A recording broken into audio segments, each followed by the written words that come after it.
As everyone must surely know by now, over the last few weeks, Afghanistan and its capital city of Kabul have fell to the Taliban, and the last United States military presence left the country on August 30th, effectively ending the American war in the country after 20 years.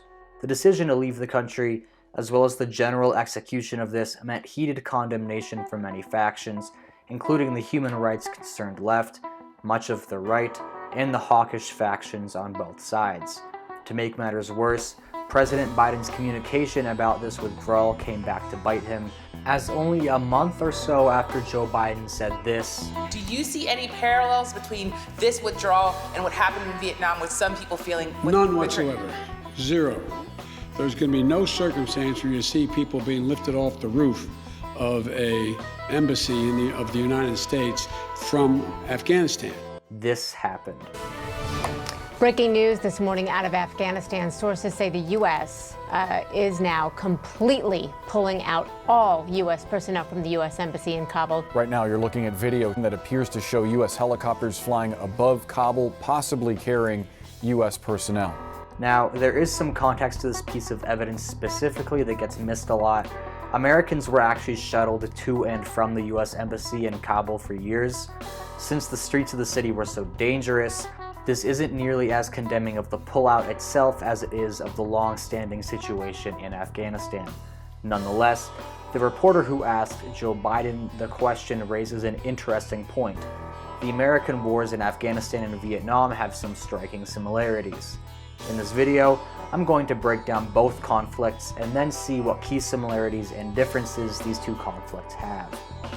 Quickly before we get into the video, please remember to like, comment, and subscribe for more content, and follow me and IS Rennell on Instagram. Vietnam and Afghanistan are probably the only two wars that America has lost, with Iraq a possible number 3 coming down the pipeline. Both of these were long, protracted conflicts against an unconventional enemy in rugged terrain that, despite the US having superior firepower and killing more enemies, withdrew without victory, only for the enemy to take the country after the remaining Allied forces failed to put up a real fight. Like everything in history, we can find many things to say that both conflicts are very similar, and of course many to point to the opposite as well. So to get a fuller understanding of the question, how similar was the Vietnam War to the war in Afghanistan, let's look at the context and lead up and aftermath of both conflicts as well as the conflicts themselves. Starting with Vietnam, we can see that the issues in the country started in large part due to colonialism. Vietnam had been under the control of France since 1887, and like many colonial holdings, had its borders drawn in ways that weren't very conducive for stability. After World War I, Ho Chi Minh, a Vietnamese diplomat, attempted to get his country independent, but was ignored by the European powers. Vietnam remained a French colony until the country went to war with France after World War II, finally getting the French to leave in 1954. By the next year, tensions arose between the south and north of Vietnam, with the north supporting Ho Chi Minh and the Communist Party, and the south supporting a democratic, Western-style society. America, in an attempt to contain the spread of communism, supported the south with weapons and training. American combat troops only entered Vietnam in 1965, after the Gulf of Tonkin incident, where Vietnamese torpedo boats attacked American naval vessels. It was later revealed that one of these alleged attacks never actually happened. The US attempted to conduct a limited war in Vietnam, mostly just playing defense in the south. America feared that an invasion into North Vietnam would spark a larger conflict with China and the USSR, who at the time were giving aid to North Vietnam. While parts of the Vietnam War were conducted in a conventional style with large infantry divisions, tanks, and aircraft, much of the fighting was characterized by asymmetric combat. American and South Vietnamese troops would often have to move through thick jungles to engage the enemy, and much of the fighting was small-scale skirmishing. As the war went on, America developed its tactics, using helicopters to rapidly insert and extract infantry forces, as well as using napalm and Agent Orange to destroy the dense tree cover, exposing North Vietnamese troops. However, the South Vietnamese government, coupled with poor treatment of American soldiers to locals, led to widespread sympathy among Vietnamese civilians for the communists. This led to a rise in the Viet Cong, a guerrilla insurgent group that used booby traps and blending with local populations against the Americans. While America was winning the war in terms of casualties, it had no way to stem the flow of North Vietnamese supplies to the Viet Cong, and no way of stopping the Viet Cong from growing. Things only got worse for America during the Tet Offensive in 1968, when during a Vietnamese holiday, NVA and Viet Cong forces attacked major American positions across South Vietnam. While America ultimately fended off the attack, the media coverage of the event in the States showed the American people that the war was not actually under control. This, in conjunction with an increase in war crimes by American troops, a draft of young men to fight, and a sense that the affairs of Vietnam were rather irrelevant to the US, started a strong anti-war movement dividing the country deeply. Meanwhile, in Vietnam, the country was actually split in half, with the North unable to get a firm foothold in the South with the American presence, and America unwilling to invade the North. America scaled up the war, having as many as 550,000 troops in the country by 1968. Despite this, America was still unable to stop the Viet Cong or NVA, as both of these factions would often cross into the neighboring countries of Cambodia and Laos to travel into the south, avoiding the small but heavily guarded demilitarized zone on the border between North and South. As a result, American bombing campaigns began in these countries.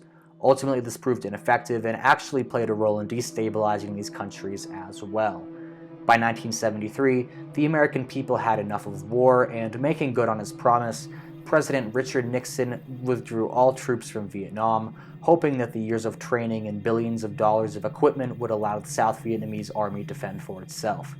This did not pan out, however, as just 2 years after the US left, North Vietnam took the southern capital of Saigon. At this time, the American embassy had to be hastily evacuated, with helicopters flying people off the roof in an attempt to avoid the enemy forces. When it was all said and done, 58,220 American soldiers were killed.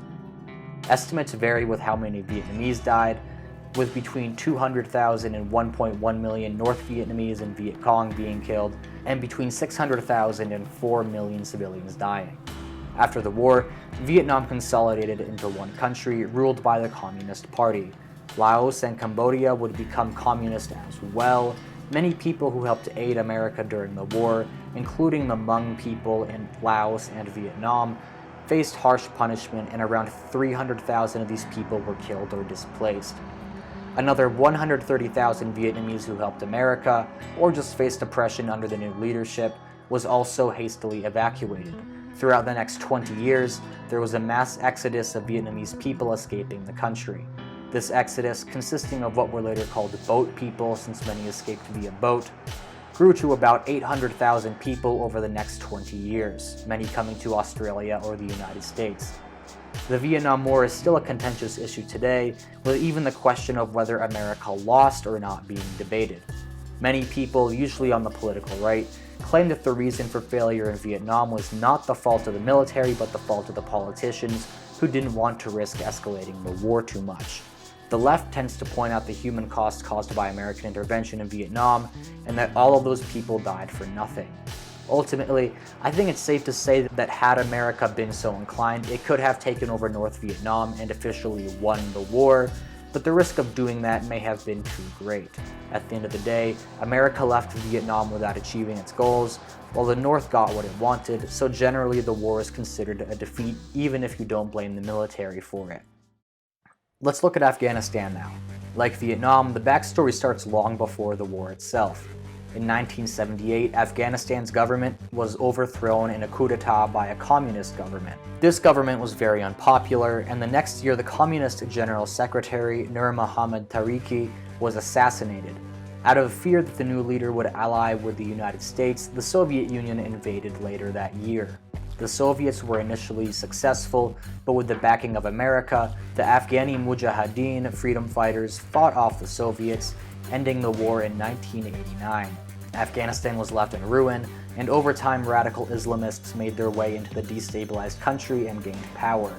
These Islamists eventually formed the Taliban, who took over the country in 1996 after a series of civil wars, instituting Sharia law in the country. The Taliban was quite sympathetic to various Islamic terror groups and allowed many of them, including Al-Qaeda, to stay in the country and stage attacks from there. In 2001, Al-Qaeda carried out the September 11th attacks, and in response, America vowed to destroy Al-Qaeda and its leader, Osama bin Laden. America asked the Taliban to hand over bin Laden, but they refused, so America invaded in October of 2001. With the help of NATO forces, as well as with the Northern Alliance, a faction of Afghans that resisted the Taliban, America effectively deposed the Taliban by December. However, the Taliban were never fully defeated and continued to fight a guerrilla war against the occupying forces. The United States, in an effort to keep the Taliban from coming back to power, helped Afghanistan build a new democratic government. However, this government proved very ineffective. Widespread corruption, as well as external threats from the Taliban, Islamic terrorists, and local warlords made the centralized government very weak despite American support. By 2011, over 100,000 troops were stationed in Afghanistan, but this began to drop when Al-Qaeda had lost most of its power after the killing of bin Laden. The conflict ebbed and flowed during its duration, depending on the objectives of America and the activities of the Taliban, who, like the Viet Cong, were able to easily slip into neighboring Pakistan to supply and move to other parts of the country undetected. While the US didn't invade Pakistan, it did bomb parts of it, and its attempts at cooperation were spotty at best, and did very little to stem the flow of insurgents and terrorists in and out of Afghanistan. By 2018, negotiations between the United States and the Taliban started, and by 2020 it was agreed that the United States would fully leave Afghanistan. Joe Biden finished the process in 2021 at the same time that the Taliban began an offensive across the country, no longer having to deal with the American military presence. By August, the Taliban had taken control of almost the entire country, including the capital city of Kabul. The Afghani president, Ashraf Ghani, fled the country, and most of the military refused to fight or was ordered to stand down, with the Afghan government largely surrendering to the Taliban or fleeing rather than fighting. As of this video, only the province of Panjshir has resisted the Taliban thus far, serving as the new center of the Northern Alliance. As of this video, America has left Afghanistan just today, and many Americans and allied Afghanis are still stuck and with no way out. The official pullout date was September 11th, which, if you ask me, is literally the absolute worst day to pull out of Afghanistan. While it is too soon to tell what the long-term effects of the war will be, we can guess that an increase in Islamic terrorism, as well as attempts by China to mine rare earth metals and opium in the nation, are likely. 2,461 American service members have been killed in Afghanistan, along with 1,144 NATO troops, 66,000 Afghan police and military men, and 3,846 American contractors. On the other side, it is estimated that about 52,000 Taliban and Al-Qaeda fighters were killed. Sadly, the civilian cost has been higher than either side, with around 71,000 civilians in Afghanistan and Pakistan being killed. So now that we know a bit about these conflicts, what can we say about their differences and similarities? Well, first, it's important to note that when comparing two things in history or otherwise, you need to be careful what you look at.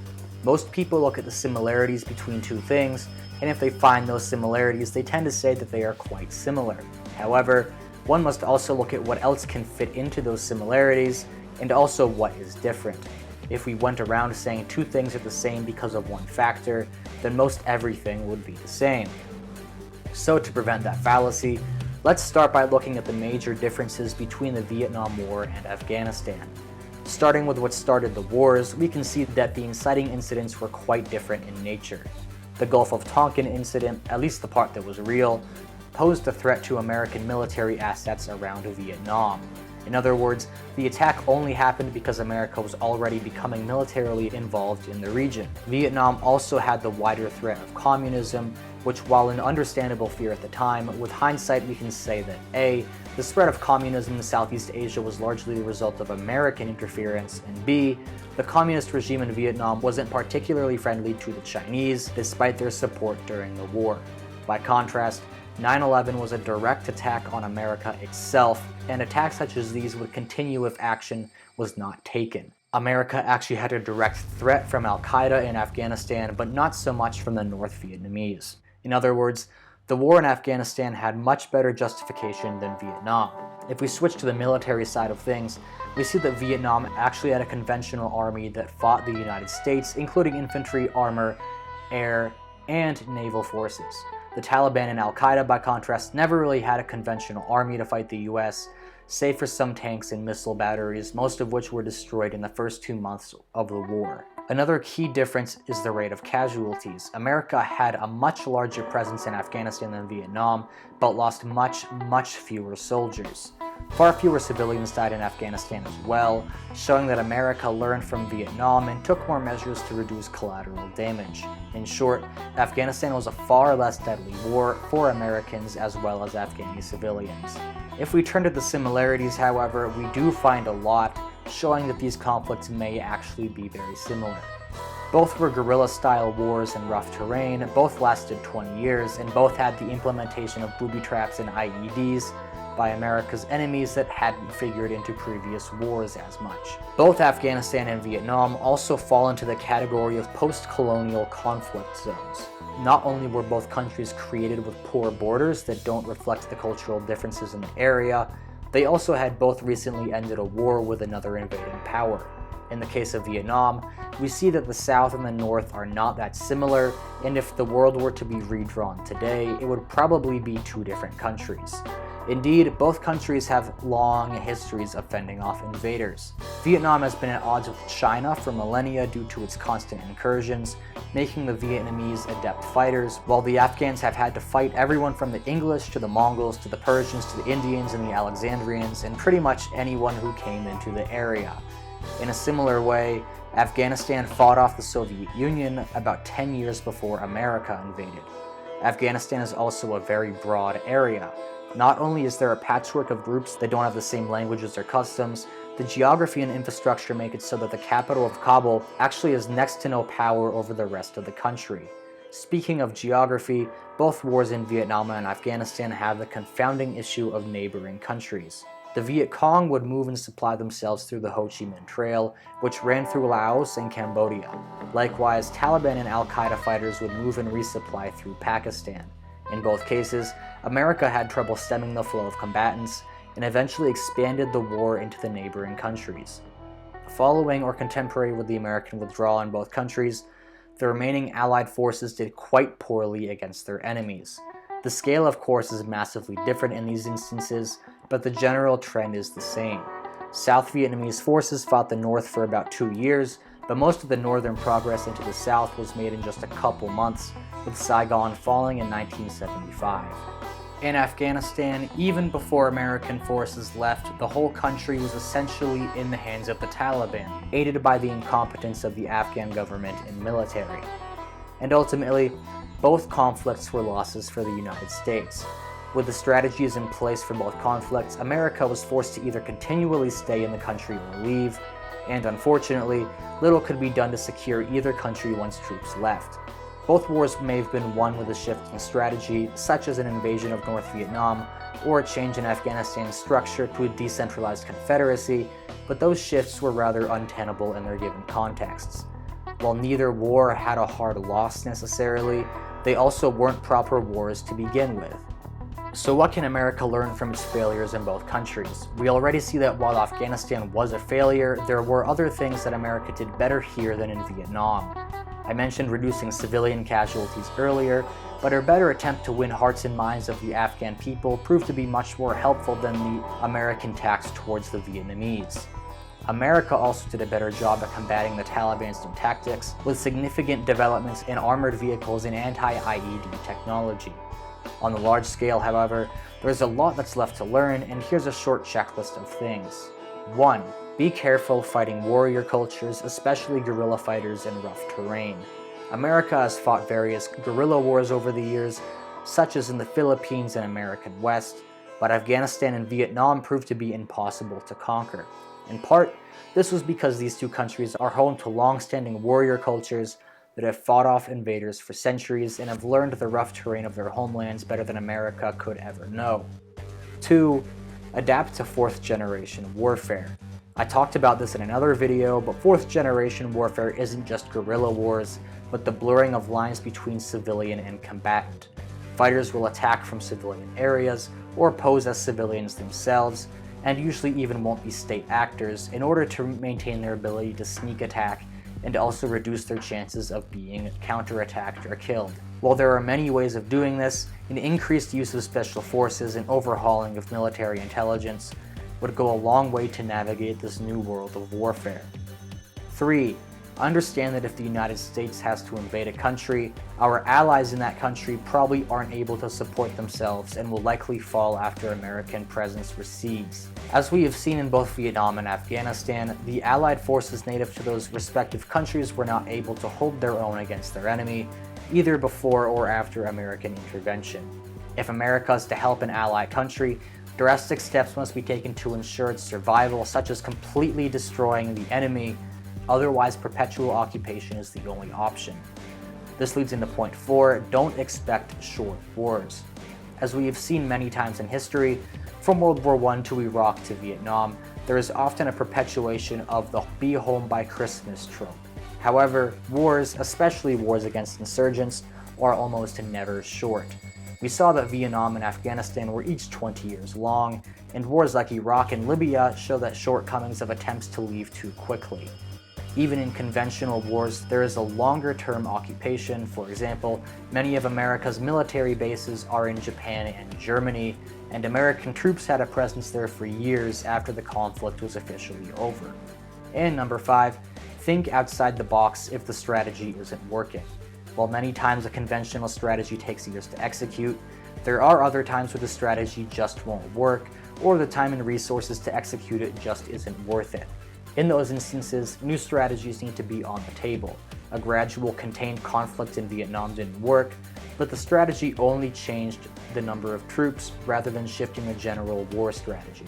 Similarly, in Afghanistan, a troop increase or decrease doesn't solve the problems of ineffective centralized government in Afghanistan. Vietnam and Afghanistan may have been defeats for America, but these conflicts allow us to get a better picture of what doesn't work and how to improve regarding wars to come. Further, a comparison of these wars and other similar ones that were successful can give us a better understanding of effective tactics in this new generation of warfare. Well, that's it for this video, guys. Thank you for watching. Remember to like, comment, and subscribe for more content. Tell me what you think about these more geopolitical styled videos instead of history. And I will see you in the next one. Goodbye.